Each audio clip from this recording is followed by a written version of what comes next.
प्रदेश से बचना चाहते हो तो आपको इस प्रदेश का, इस देश का हुक्मरान बनना पड़ेगा। सही गलत है? तो इसके लिए हम आपको न से दे रहे हैं न ले रहे हैं। इस देश का हुक्मरान बनना है तो अपनी सुरक्षा के लिए, अपने मान सम्मान के लिए, अपने बाल बच्चों के मान सम्मान के लिए।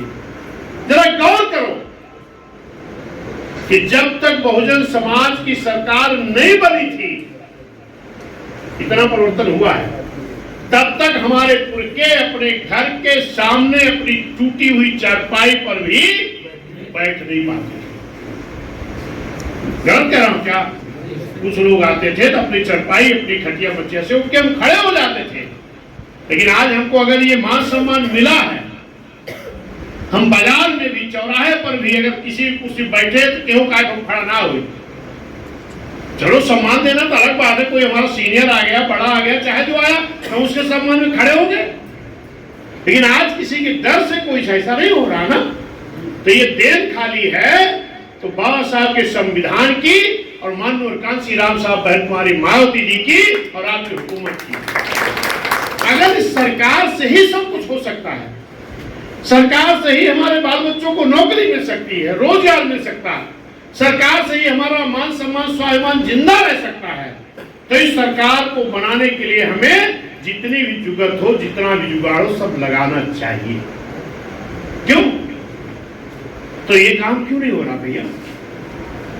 ये काम तो होना चाहिए। फिर हम भाषण पे नहीं जाना चाह रहे थे, लेकिन हमने कहा कुछ पहले मोटिवेशन थोड़ा हो जाए। भाषण हम करने नहीं चाहते थे, भाषण तो हमारे सभी सीनियर साथी बैठे तमाम लोग करते, और हमारा एक बूथ का, सेक्टर का पदाधिकारी भी इतना जानता है कि अगर वो भाषण करने खड़ा हो जाए तो किसी पार्टी का नेता उनके सामने खड़ा नहीं हो सकता। वो इतना जानता है। और कार्यकर्ता मेहनती भी, बहुजन समाज पार्टी के कार्यकर्ता से ज्यादा मेहनती किसी दल में कार्यकर्ता नहीं है। इसके बाद भी हम सत्ता अगर नहीं बना पा रहे हैं तो ये हमारे लोगों की खुद की नादानी की वजह से। अब देखिए, बहन जी ने पहली मीटिंग जो बहन जी ने लिया था 16 जनवरी को, जरा ध्यान दीजिएगा, 16 जनवरी को बहन जी ने मीटिंग लिया था लखनऊ में, और बहन जी ने कहा आप लोग जाओ सेक्टर वाइज कैडर कैंप करो। ध्यान दीजिएगा इस बात को।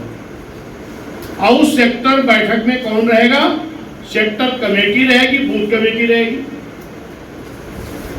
और उस सेक्टर में जितने बूथ होंगे, हर बूथ के कुछ संभ्रांत लोग रहेंगे और हर जाति, हर समाज के लोग रहेंगे। फिर वहां कैडर होगा, और उसी कैडर के बाद उसी कैडर में रजिस्टर के माध्यम से अपनी पार्टी को चलाने के लिए मेंटेनेंस और सहयोग भी कराना है। ये चल रहा था। लेकिन जब बहन जी ने देखा,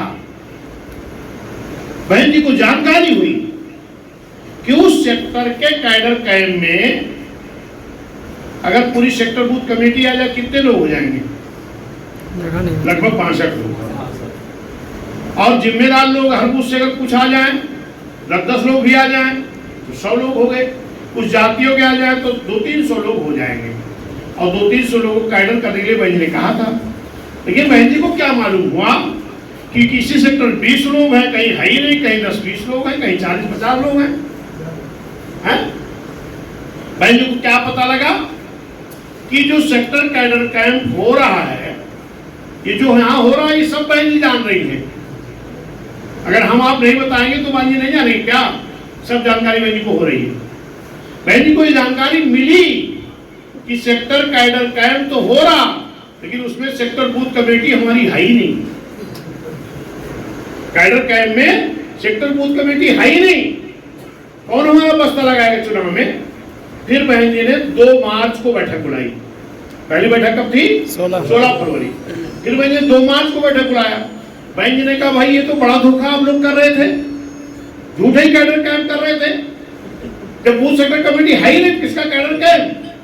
ना तो महत्वपूर्ण लोग आ रहे थे, ये बंद करो। अब आप लोग जाओ, 2 मार्च को बंजी ने आदेश दिया है, अब आप लोग जाओ सेक्टर बूथ कमेटी पहले दुरुस्त करो और उनको मेंबर बनाओ। कब कहा? 2 मार्च। आज क्या तारीख हो गई? 30 तारीख। कितना दिन हो गया? मार्च, 2 मार्च था, मार्च, अप्रैल, मई, और बंजी ने 3-4 महीने का समय दिया था। अब 3 महीना हम लोगों ने सत्यानाश कर दिया। 3 महीना बीत गया है बनते सेक्टर बूथ कमेटी।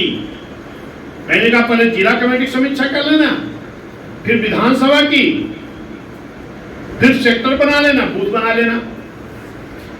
अब इसी को देख करके बहन जी ने कहा कि चलो 3 महीना में ये लोग 30-40 परसेंट बना लिए हैं।